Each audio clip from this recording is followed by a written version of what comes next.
pesa en promedio 1.500 gramos. Sin embargo, encierra hasta ahora misteriosas funciones, que indudablemente, si bien es cierto, conocemos diversos neurotransmisores, aún no sabemos cómo realmente se integran para hacer sentir en nuestra persona no solamente nuestra conciencia y nuestras funciones, sino también nuestros sentimientos y nuestras afecciones. La que sigue, por favor.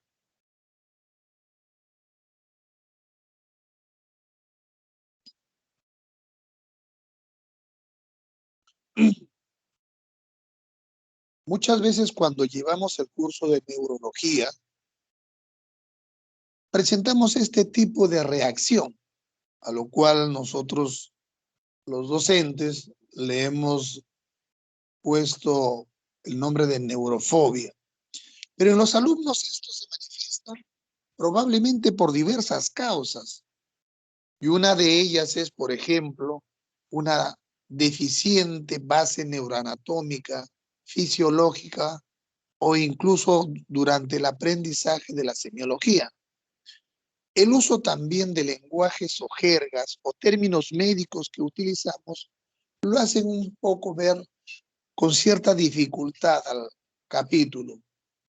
Otras veces, el hecho de enfrentarse a pacientes en los cuales no nos permite la ayuda que deberíamos recibir o requerir de cierto tipo de pacientes. Un paciente con ACV secuelado, indudablemente que no va a tener la misma colaboración que un paciente normal. A veces la escasez del tiempo, ¿no? También la premura del tiempo. Y otras veces la capacidad del docente que enseña este capítulo. Entonces, todos estos factores encierran pues una explicación para que el alumno pueda estar afectado por este tipo de problemas. La que sigue, por favor.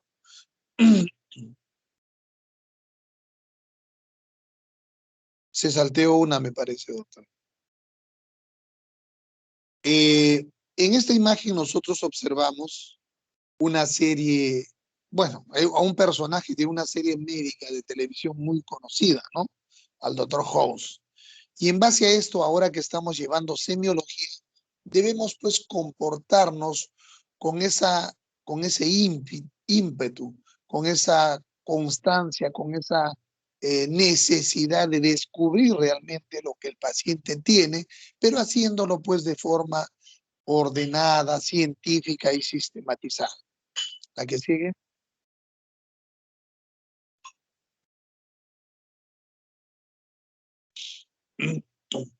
Y habíamos revisado que para hacer un examen clínico neurológico debemos ser sistemáticos, ordenados.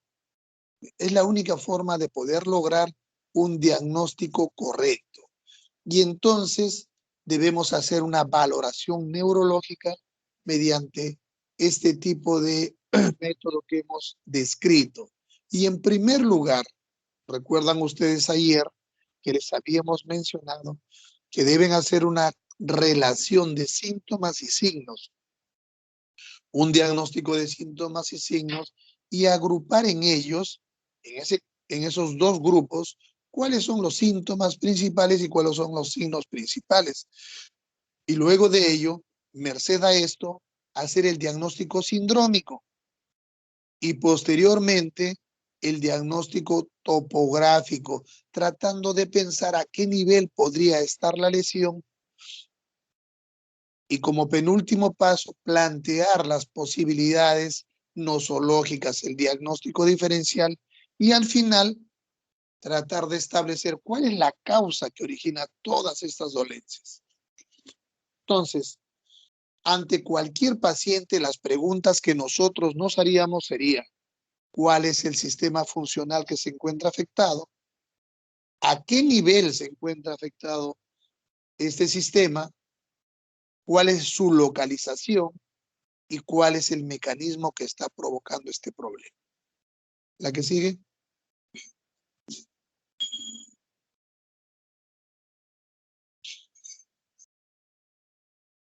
Sin embargo, es importante también valorar en el método clínico cuál es la evolución de la enfermedad, porque probablemente podríamos tener una enfermedad que tiene un mismo diagnóstico, tanto topográfico y sindrómico, pero que pueden causar los distintos diagnósticos etiológicos según la evolución que tenga.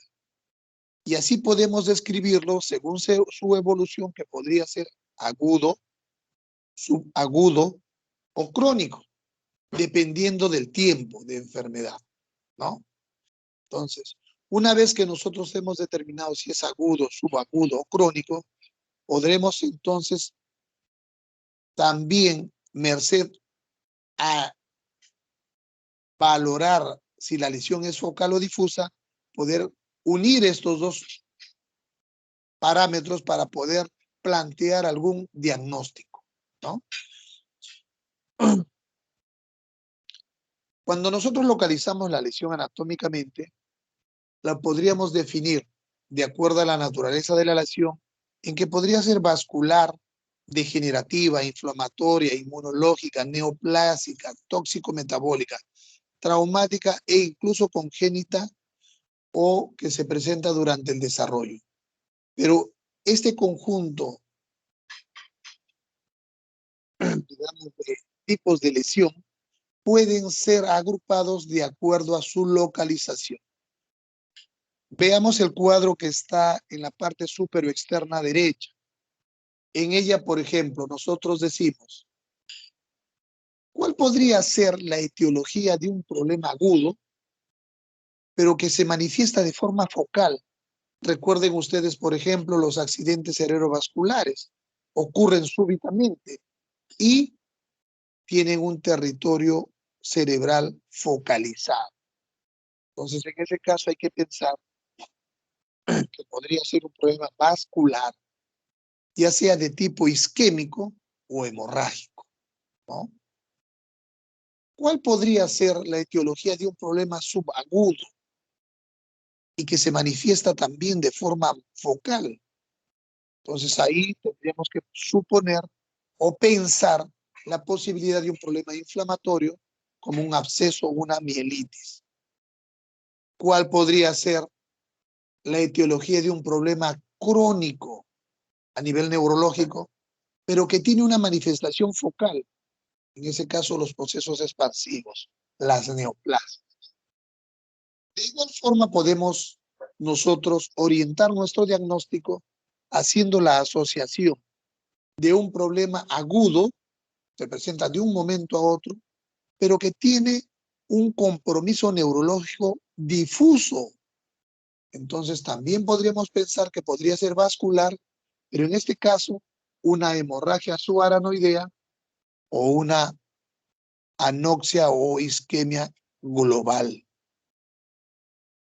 Si nosotros asociamos que la evolución de la enfermedad es subaguda, pero que su presentación es difusa, entonces estamos pensando en un problema inflamatorio, un problema de una encefalitis o una meningitis.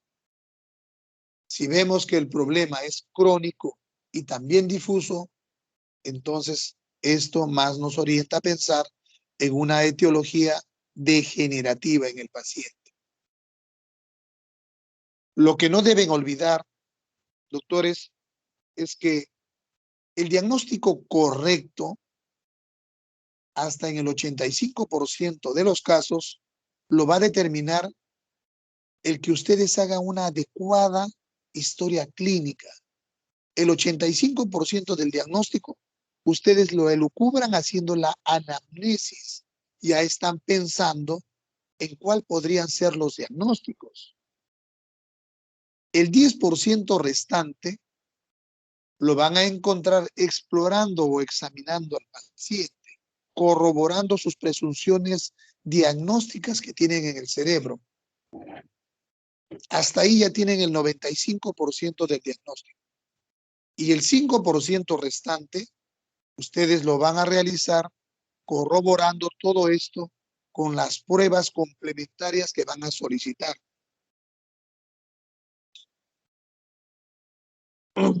La que sigue, por favor.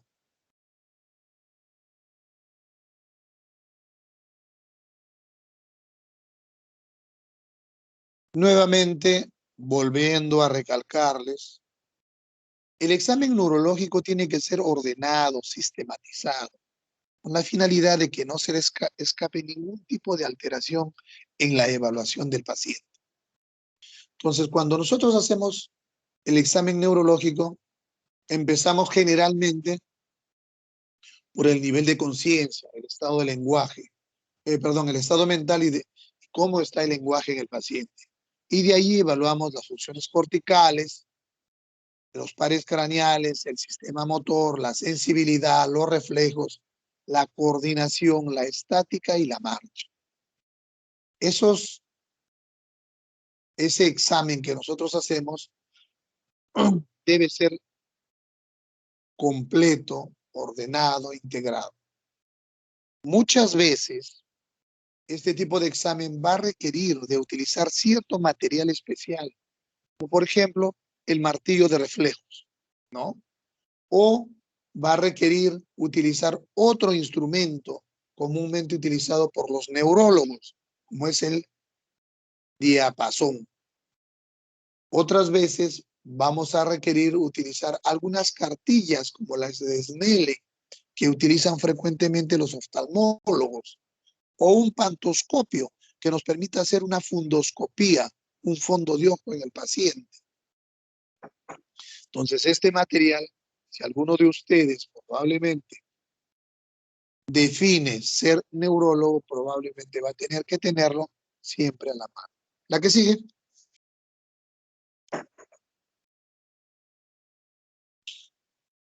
Y nuevamente, entonces, cuando nosotros hacemos el examen neurológico, empezamos por el estado de conciencia, ¿no? Y hacemos un pequeño examen mental.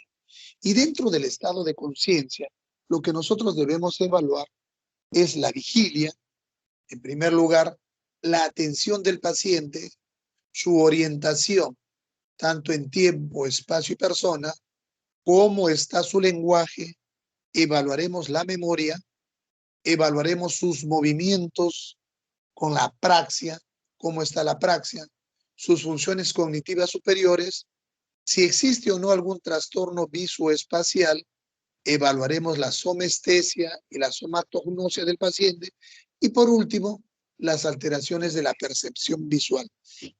Entonces, todo este ordenamiento tienen que hacerlo ustedes cuando evalúan conciencia y funciones superiores.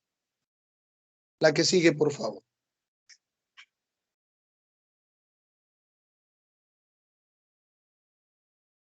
Cuando evaluamos conciencia, lo primero que tenemos que aprender es a definir qué cosa es conciencia. Entonces, conciencia no viene a ser sino el estado mental en el cual el paciente se mantiene en estado de alerta, de pleno conocimiento, no solo de su entorno, de lo que sucede a su alrededor, sino también de sí mismo, de cómo se encuentra, de su estado.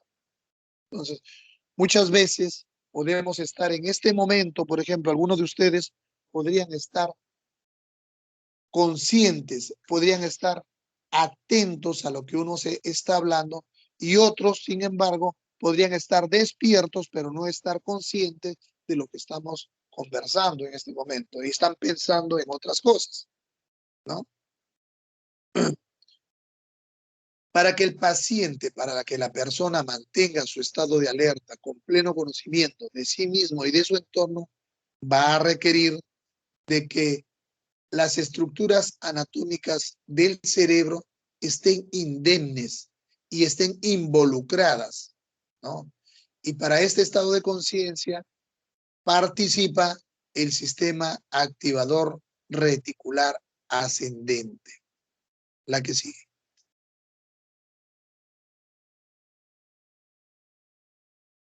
Entonces, la vigilia va a estar a cargo de este sistema activador reticular ascendente, del SAR, ¿no? Del SAR.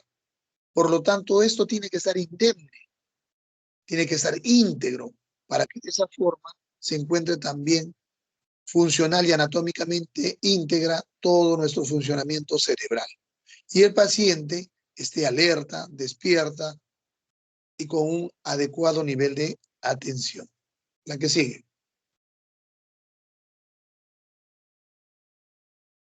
Cuando nosotros definimos compromiso de conciencia, lo hacemos de dos formas. Puede ser cuantitativo y cualitativo. Cuantitativo es cuando nosotros decimos qué grado de vigilancia y de atención tiene el paciente, ¿no? Mantenemos o podemos clasificarlos dentro de algún grado de atención. Y en el cualitativo solamente decimos si el paciente está vigil, está atento o no, o está soñoliento, tiene algún grado de conciencia, nada más. Entonces, en el cualitativo, ¿está consciente o no está consciente? En el cuantitativo, nosotros encasillamos el grado de conciencia que pudiera tener el paciente en ese momento. La que sigue, por favor.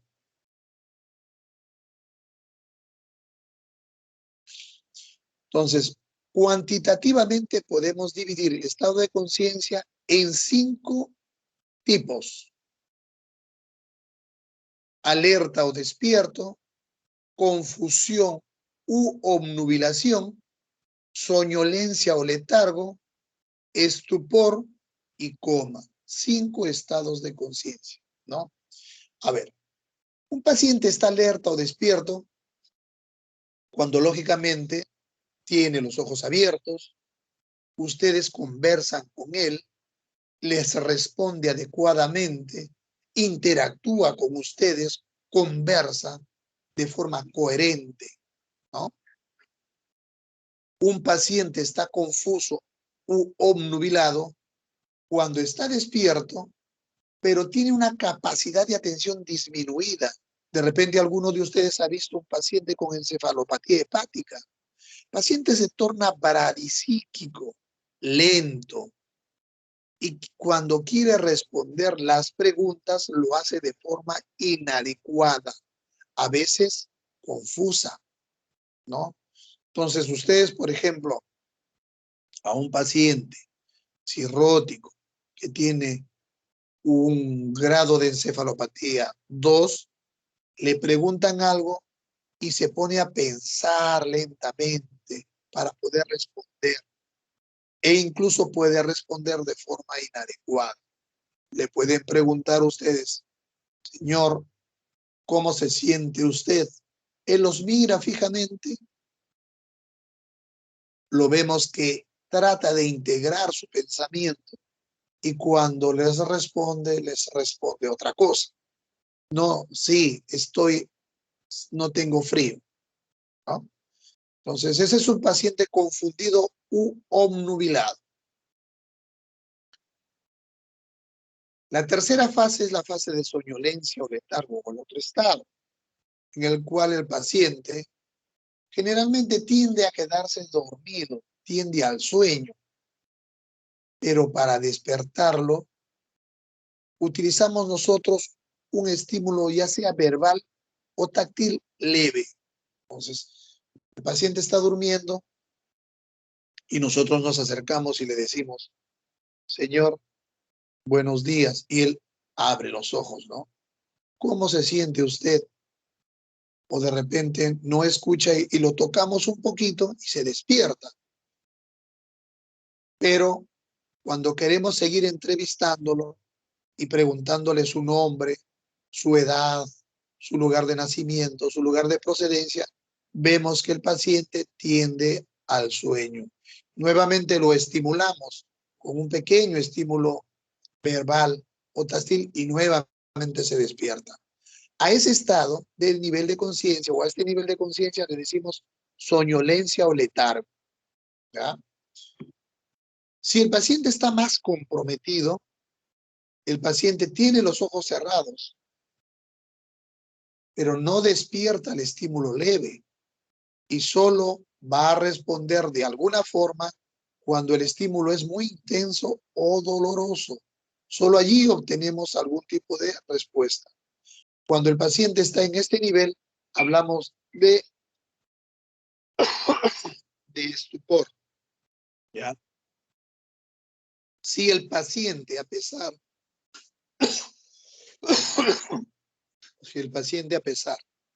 de nosotros realizarles un estímulo muy intenso o doloroso, mantiene su estado y no hay ninguna respuesta, entonces el paciente estaría en otro nivel que se denomina coma, donde no exista respuesta alguna. La que sigue, por favor. Estas son imágenes de diferentes estados de conciencia, ¿no? En uno, por ejemplo, el paciente responde de forma, digamos, en la superoexterno derecha, el paciente está obnubilado, confuso. En la superoexterna izquierda, el paciente está adormitado, soñoliento, despierta a pequeños estímulos. En el paciente que está en el inferoexterno derecho, tenemos un paciente que está estuporoso, y en el inferoexterno izquierdo tenemos un paciente en el cual se le está examinando y haciendo un fondo de ojo. La que sigue, por favor. Ahora, el coma puede tener dos tipos de presentación, ¿no? El coma ya está definido previamente como un estado en el cual no hay ningún tipo de respuesta a estímulos externos, estímulos muy fuertes, ¿no? Podemos definirlo como un estado vegetativo, eso el coma vigil, en el cual el paciente puede estar despierto, pero alrededor de él no tiene conexión con el entorno, no tiene conexión con el entorno. Y entonces hablamos de que se habla de un estado vegetativo persistente. Y el otro es el mutismo aquinético, en donde el estado de conciencia es mínima y decimos que el paciente se encuentra en cautiverio, en un síndrome de enclaustramiento o lo que dice síndrome. La que sigue, por favor.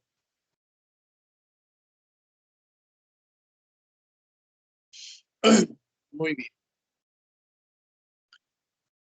Por los años 90, los neurocirujanos se reunieron en la ciudad de Glasgow, ¿no? Y Glasgow es una ciudad de Escocia. Y entonces no trataron, sino crearon la escala de coma de Glasgow. Escala que se utiliza generalmente en aquellos pacientes que tienen algún grado de traumatismo encefalocraneano. Esta escala se creó para poder determinar la progresión, la severidad y la evolución de este tipo de pacientes. Entonces, esta escala de Glasgow es una escala dinámica que nos permite evaluar el compromiso cerebral que tiene un paciente con traumatismo encefalocraneano. Cuando la utilizamos de forma horaria, ¿no? Y si vemos mayor compromiso, entonces va a orientarnos a que el paciente probablemente requiera algún grado de intervención. Muy bien. Bueno, esta escala tiene 3 parámetros. Apertura ocular, si empezamos de la parte superior hacia abajo, respuesta verbal y respuesta motriz, ¿no? Cada una de ellas se puntúa con un punto cuando es mínimo. Entonces, la escala de Glasgow tiene como puntaje mínimo 3. 3 es su puntaje mínimo. 1 de apertura ocular, 1 de respuesta verbal y 1 de respuesta motriz. Su puntuación máxima es 15. La respuesta máxima de apertura ocular es 4. La respuesta verbal es 5 y la respuesta motora es 6, ¿no? Entonces, vean ustedes en esta escala, cuando el paciente tiene una apertura ocular espontánea, tiene 4. Cuando abre los ojos Cuando uno le llama, tiene 3. Al dolor, 2. Y si no hay ninguna respuesta, 1. Cuando la respuesta verbal es coherente, orientada, es 5. Si es confusa, es 4. Si es inapropiada, 3. Si solamente escuchamos sonidos, ¿no? Sonidos, pero no es ningún tipo de lenguaje, 2. Y si no hay ninguna respuesta, 1. La respuesta motora, si el paciente obedece a lo que nosotros le decimos, 6. Si localiza cuando le realizamos algún tipo de dolor, 5. Si retira algún segmento corporal cuando nosotros realizamos algún estímulo doloroso, 4. Si realiza alguna flexión al estímulo doloroso, 3. Si realiza extensión de sus miembros, 2. Y si no realiza ninguna, 1. Entonces, si nosotros, por ejemplo, tenemos un paciente que ha sufrido un traumatismo, una caída de 2 metros de altura, se golpeó la cabeza, observamos que tiene una herida contuso cortante en cuero cabelludo y vemos que este paciente ingresa con Glasgow 15 y posteriormente volvemos a evaluarlo al cabo de 1 hora y su Glasgow está en 13 y volvemos a evaluarlo después de 2 horas y su Glasgow está en 11, indudablemente que este paciente está sufriendo una complicación del traumatismo y por lo tanto requiere de una tomografía y una rápida intervención neuroquirúrgica. Pues presumiblemente estaría cursando con un proceso expansivo intracerebral agudo que podría corresponder a un hematoma. Entonces, para eso se utiliza la escala de Glasgow, para monitorizar a los pacientes. Ahora, en la actualidad, esta escala también se ha utilizado para algún tipo de problemas médicos, ¿no? Neurológicos médicos. Y podemos, por ejemplo, con esto poder ver la evolución de un paciente para mejoría o para empeoramiento, ¿no? Entonces, un paciente con encefalopatía hepática también podríamos definir si está mejorando o está empeorando. Un paciente que tiene un ACV isquémico también podríamos definir si está yendo bien o está empeorando. La que sigue, por favor.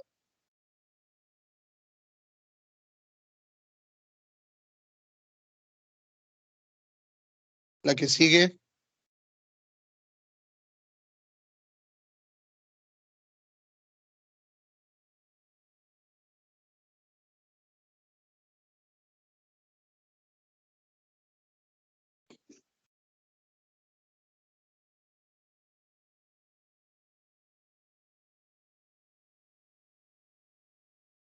La que sigue, por favor. ¿Me escuchan, doctores? Sí, doctor. Sí, se escucha.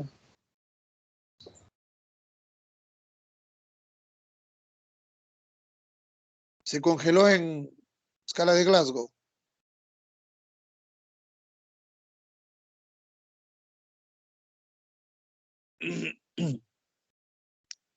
Gracias. Muy bien.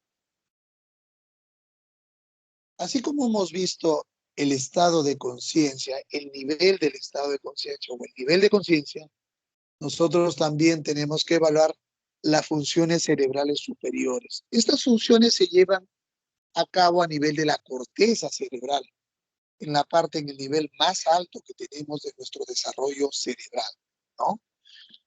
Y entonces, para que estas funciones cerebrales superiores estén adecuadamente funcionando, tenemos que tener, como habíamos mencionado, íntegro nuestro sistema de organización. Entonces, nuestro sistema de organización perceptual de lo que percibimos alrededor debe estar íntegro. Debemos también tener la capacidad de recordar lo aprendido anteriormente. Tiene que estar íntegro los mecanismos que unen a la corteza con la parte subcortical para que sustenten nuestro pensamiento, nuestra forma de razonar. Y tiene que también estar íntegro nuestra capacidad de tratar 2 o más informaciones a la vez, ¿no? Nuestras funciones cerebrales superiores se fueron desarrollando conforme creció nuestro cerebro, conforme fuimos interactuando con nuestro entorno y con nuestros demás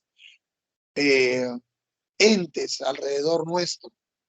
Eso permitió que se desarrolle más y permitió también diferenciarnos de las demás especies y convertirnos en seres racionales e inteligentes. La que sigue, por favor. Entonces, si nosotros queremos que nuestras funciones cerebrales superiores sigan desarrollándose, recuerden que esto se adquiere a través de la interacción social, ¿no? Entonces, si una persona se desarrolla dentro de un grupo de personas que tienen un nivel intelectual disminuido y bajo, pues lo único que va a hacer es aprender de esas otras personas y no va a poder desarrollar más su capacidad superior cerebral. Entonces necesitamos interactuar con, digamos, personas que tengan una mayor capacidad para poder desarrollar más nuestras funciones cerebrales superiores. Entonces, estas se van a desarrollar de acuerdo al medio cultural en el cual nosotros vivimos.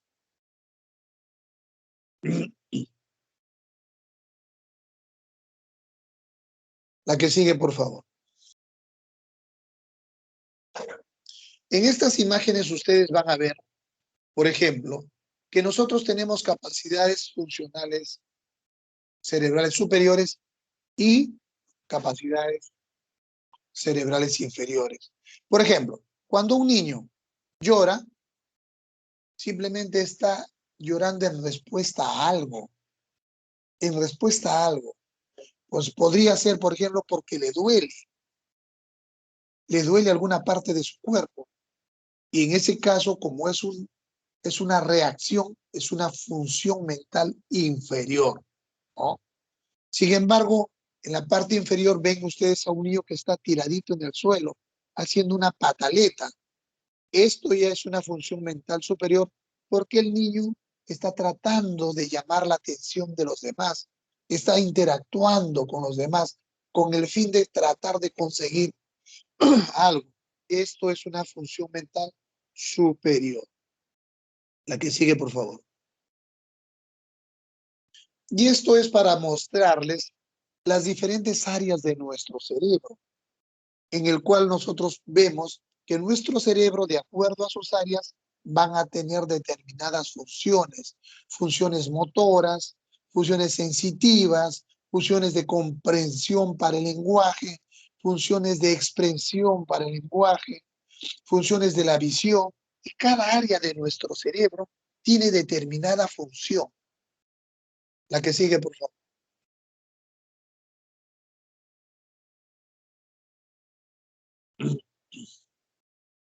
Y habíamos definido también cuál es el compromiso de conciencia cualitativa. Cuando de alguna u otra forma estamos frente a un paciente que no está vigil, atento, lúcido, entonces hablamos de que el paciente se encuentra confuso, ¿no? El estado es confuso. La que sigue, por favor. Muy bien. Entonces, ¿qué es lo primero que vamos a evaluar? O lo segundo que vamos a evaluar después del nivel de conciencia, la atención.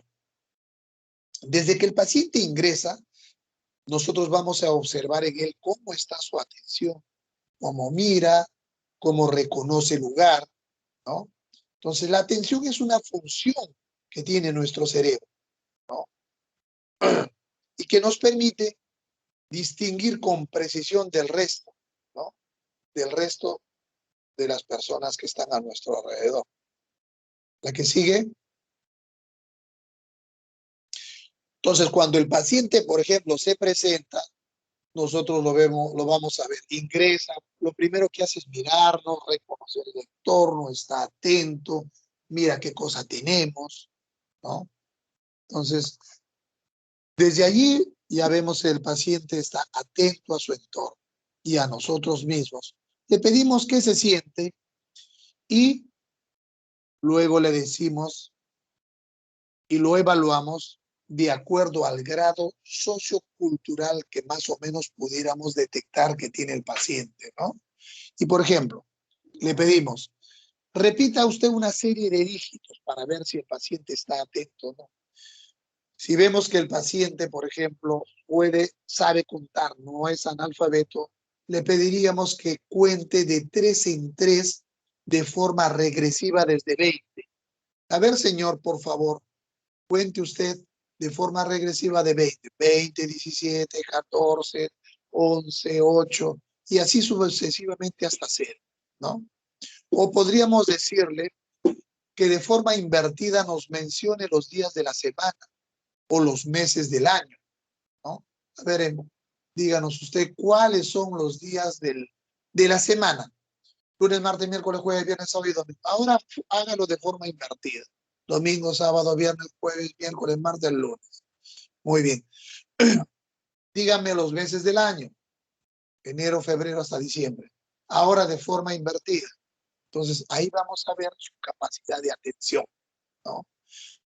Si el paciente tiene un mayor nivel educacional, un profesional, un ingeniero, un matemático, entonces le pediríamos, por ejemplo, a ver, cuente usted de 7 en 7 desde 100. Regrese usted.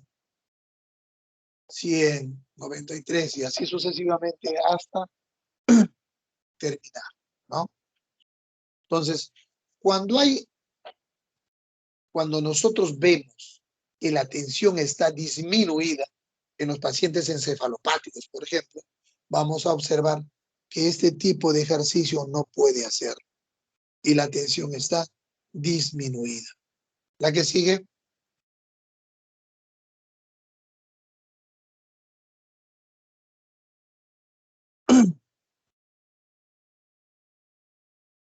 Seguidamente vamos a ver si el paciente, o vamos a evaluar si el paciente está orientado en tiempo, en espacio y persona. Ustedes recordarán, bueno, o probablemente, cuando revisan las historias clínicas o han revisado, han encontrado una palabrita que es LOTEP, que no es sino simplemente la abreviatura de lúcido, orientado en tiempo, espacio y persona, ¿no? Para que no se olviden, es una mnemotecnia para que puedan examinar, a ver, lúcido, ya, que ver cómo está su estado, su nivel de conciencia. Orientado, para ver cómo está, si está orientado en tiempo, espacio y persona, lo tengo. Bueno, ¿cómo evaluamos nosotros su orientación? En tiempo, preguntándole en qué día se encuentra, qué fecha es, en qué mes, en qué año, ¿no?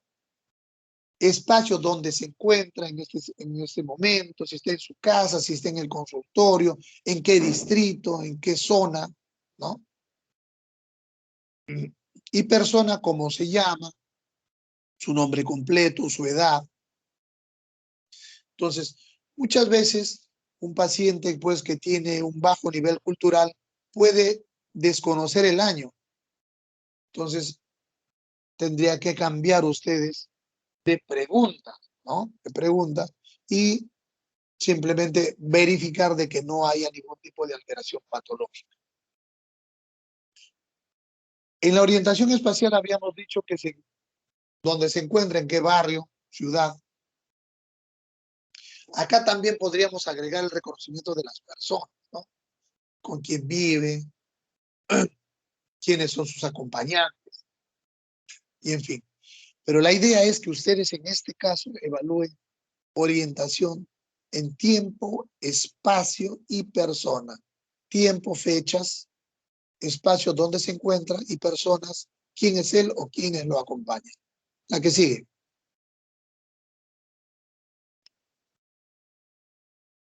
Mientras ustedes van evaluando su estado de conciencia, su orientación en tiempo, espacio y persona y le van conversando al paciente, indudablemente que simultáneamente están evaluando el lenguaje,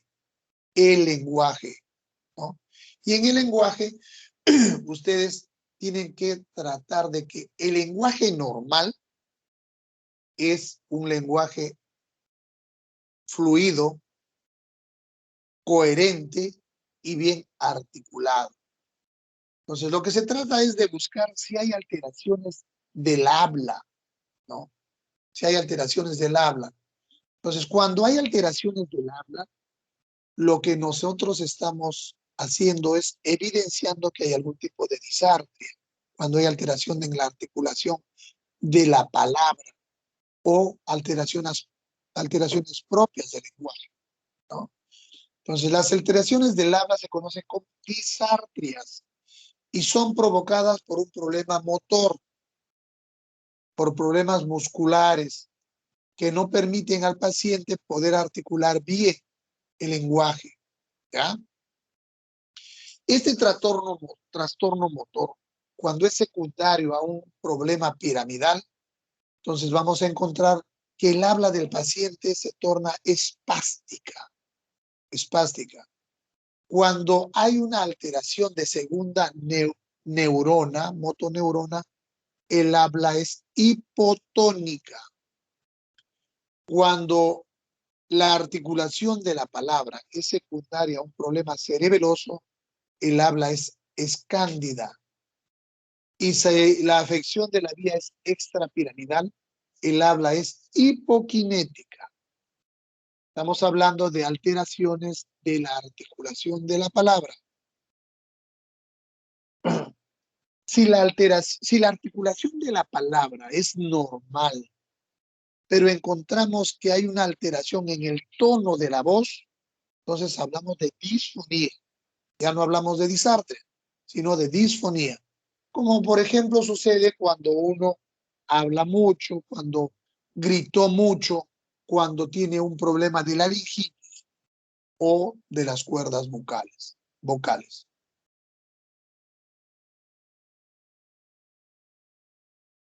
Ahora, si la alteración o la pérdida de lenguaje es causado porque hay una lesión a nivel cerebral, a esto se denomina afasia, ¿no? Si ustedes observan que el problema del lenguaje es causado por un trastorno cerebral, a esto se le denomina afasia, ¿no?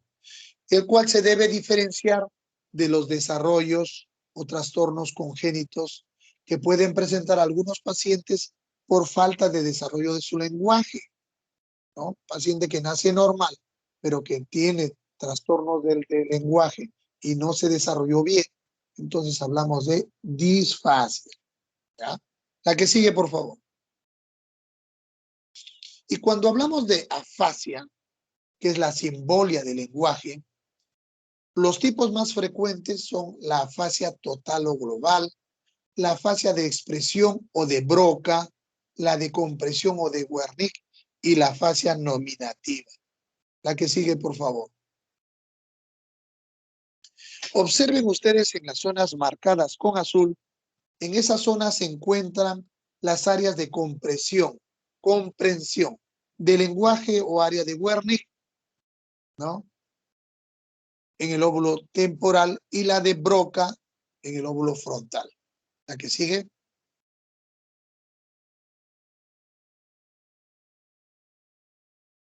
Y esto es en resumen los diferentes tipos de lenguaje y los síndromes afásicos, correspondiendo a la mezcla de si son de comprensión o de expresión, o si son globales. La que sigue, por favor.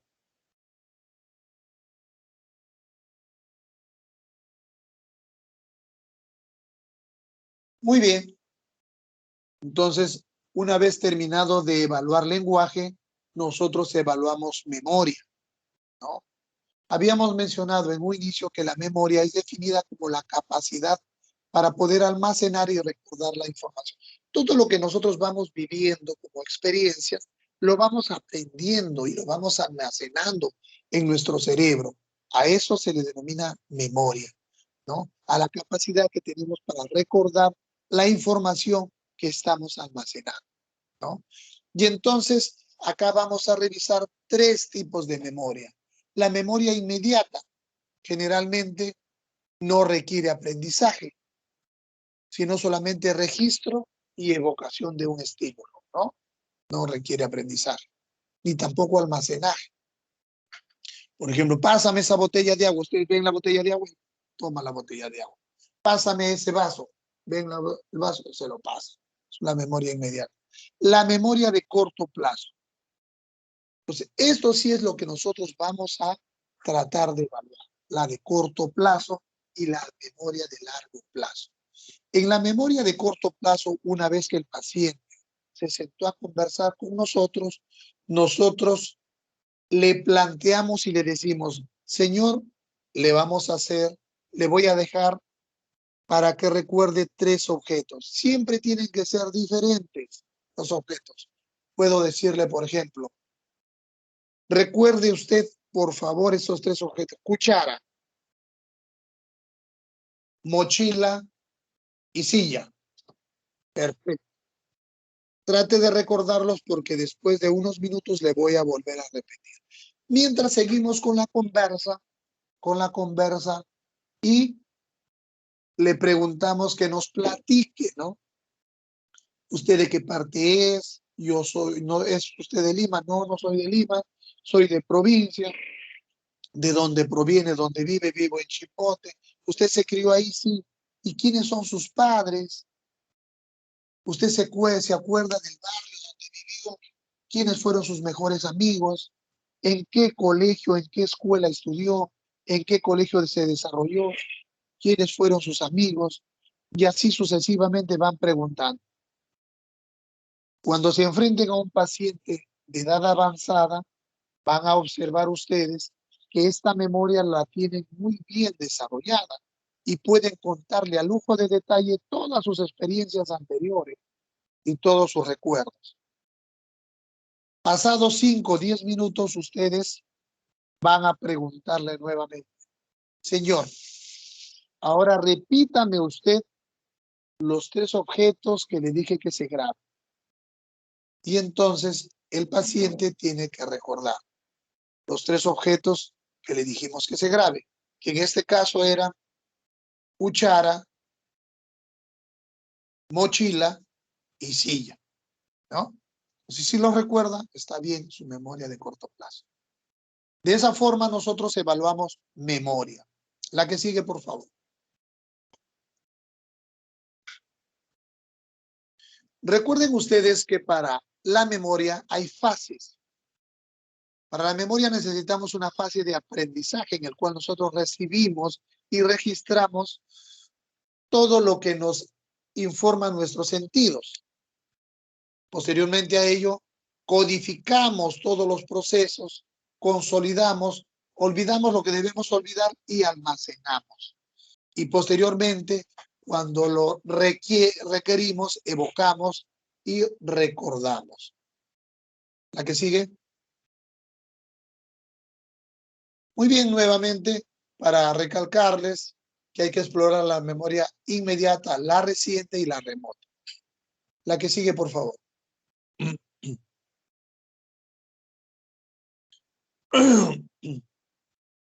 Con respecto a praxia,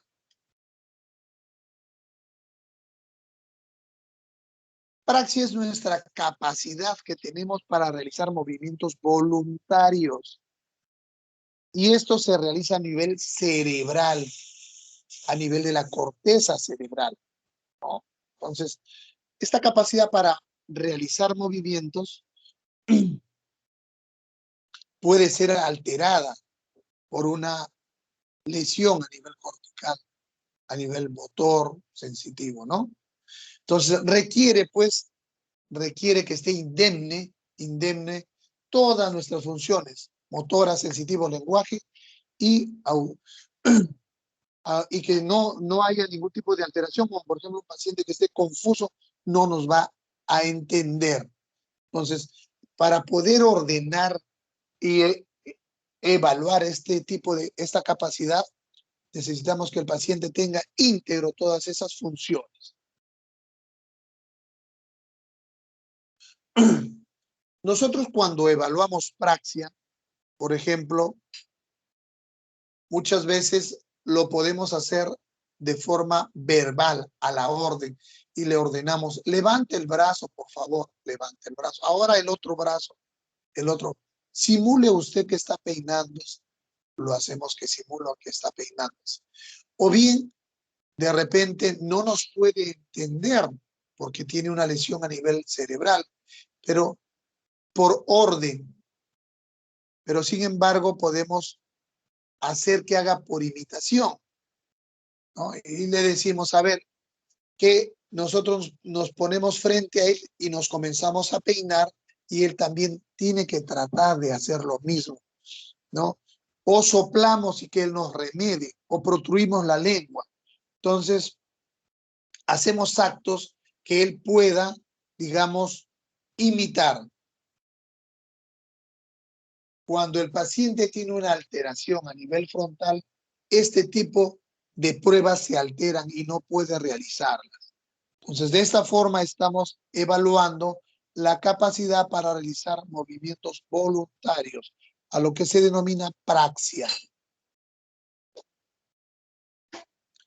En cuanto a funciones cognitivas superiores,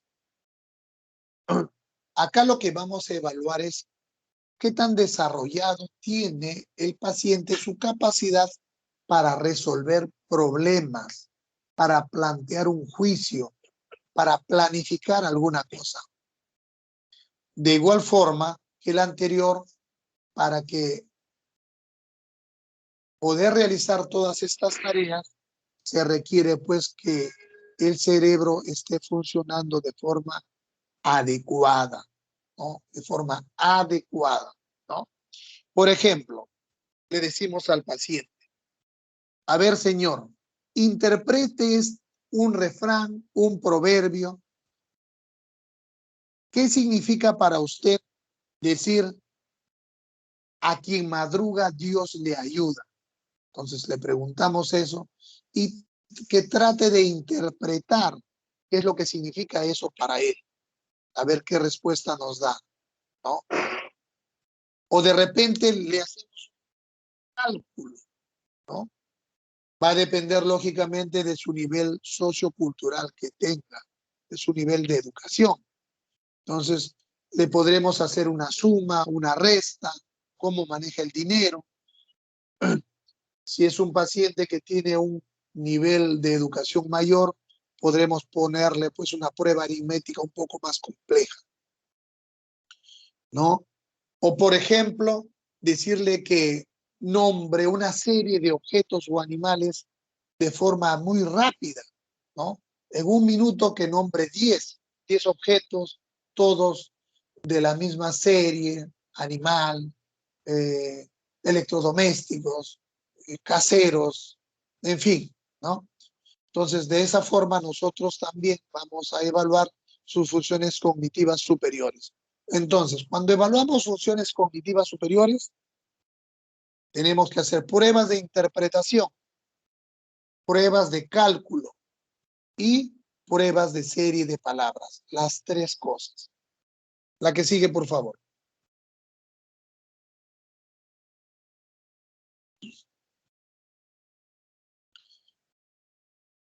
Después de ello vamos a evaluar los trastornos visoespaciales. ¿A qué nos referimos con los trastornos visoespaciales?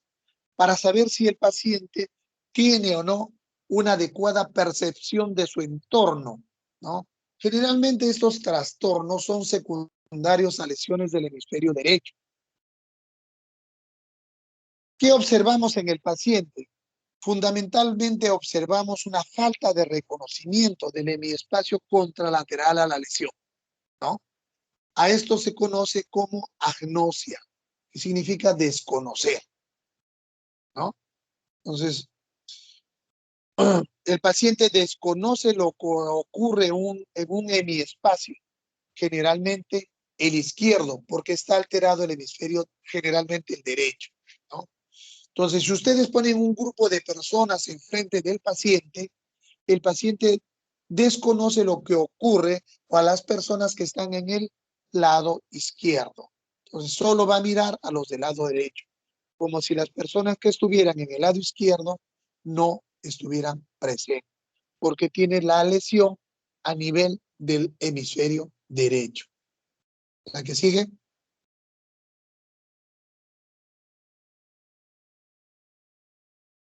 La que sigue.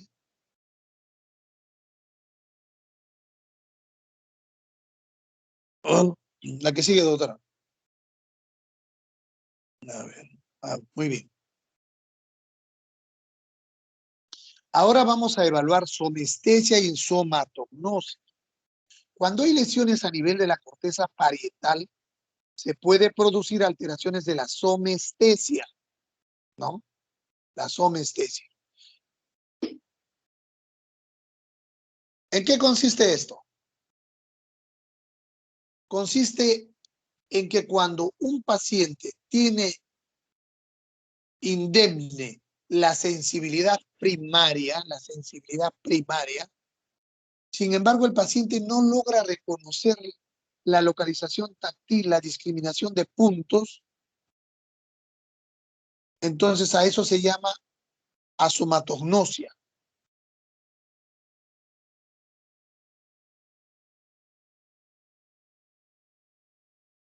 Ejemplo, por ejemplo, un paciente pueden ustedes estar haciéndole una prueba de sensibilidad táctil, térmica, dolorosa, pero sin embargo el paciente no reconoce esta localización, no puede precisar dónde ustedes están haciéndole este tipo de prueba, no puede discriminar, ¿no? A esto se llama asomatognosia, ¿no?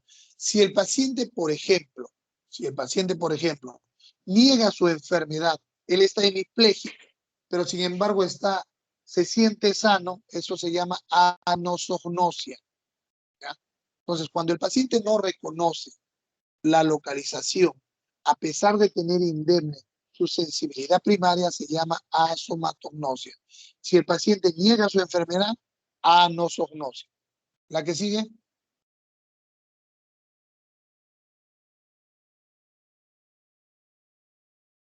Y por último, evaluamos alteraciones de la percepción visual, ¿no? Al paciente le tenemos que preguntar o si describe si tiene o no algún tipo de interpretación errónea de una percepción. Cuando ve cosas o confunde cosas, una mancha en un muro, y lo interpreta como un animal, como una araña, por ejemplo, entonces está teniendo ilusiones, ¿ya?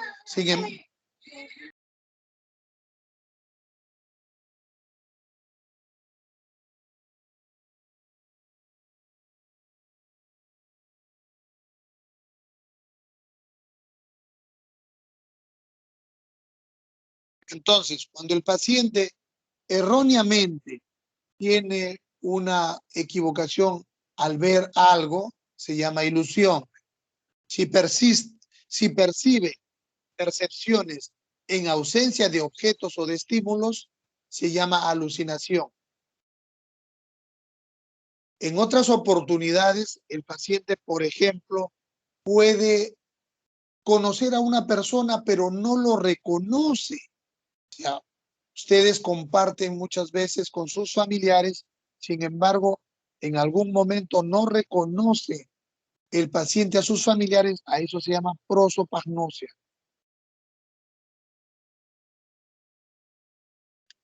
Muy bien, doctores. En resumen, entonces, todas estas partes son las que debemos nosotros recordar, ¿no? Primero, evaluar el estado de conciencia. Después de ello, evaluar nuestras funciones cerebrales superiores, partiendo por la atención, seguido por la orientación temporoespacial, el lenguaje, la memoria, evaluar praxia, funciones cognitivas superiores, en el cual le pediríamos al paciente que haga una interpretación de algún refrán o proverbio, cálculo, serie de palabras, si tiene o no trastornos visoespaciales, evaluar cómo está la somestesia y somatognosia y las alteraciones de la percepción visual. Entonces, en base a ellos, nosotros vamos ya a determinar si el paciente tiene o no algún tipo de trastorno de alguna de estas funciones. ¿Alguna pregunta, por favor?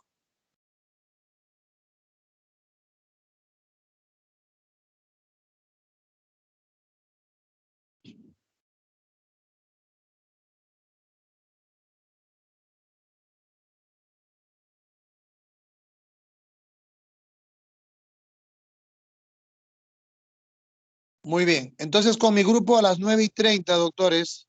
9:30 con mi grupo para empezar la práctica, ¿ya? Otra cosa que quería mencionarles. ¿Tienen clase de psicopatología a las 11 de la mañana? Doctora Paola, creo que es, la delegada. Doctor, ¿sí? Sí, le escucho, doctor. Sí, doctor, en algunos casos se puede cruzar con psicopato. Es dependiendo del horario que nos establezca la delegada de psicopato. Doctora, Sí, recuerden doctor. ustedes que en semiología, toda la mañana le corresponde semiología. ¿Por qué se está cursando con psicopato? Psicopato se lleva en la tarde. Doctor, psicopato tenemos a partir de las 11, en algunos casos. No, pero el horario, revise usted y converse. Le voy a participar esto a la doctora Palomino. Están invadiendo nuestro horario. O sea, el horario de cine es toda la mañana hasta la 1. Ha conversado. Pregúntele a su delegada y converse con la doctora Palomino. Así es la distribución del curso. Sí, doctor. Si en caso se cruza, ya tendría que hablar con la delegada. El orden de la currículum es así. Bueno, yo lo conversaré con la doctora Palomino, ¿ya? Ustedes también convérsenlo, por favor. Gracias. Está bien, doctor. Gracias a usted.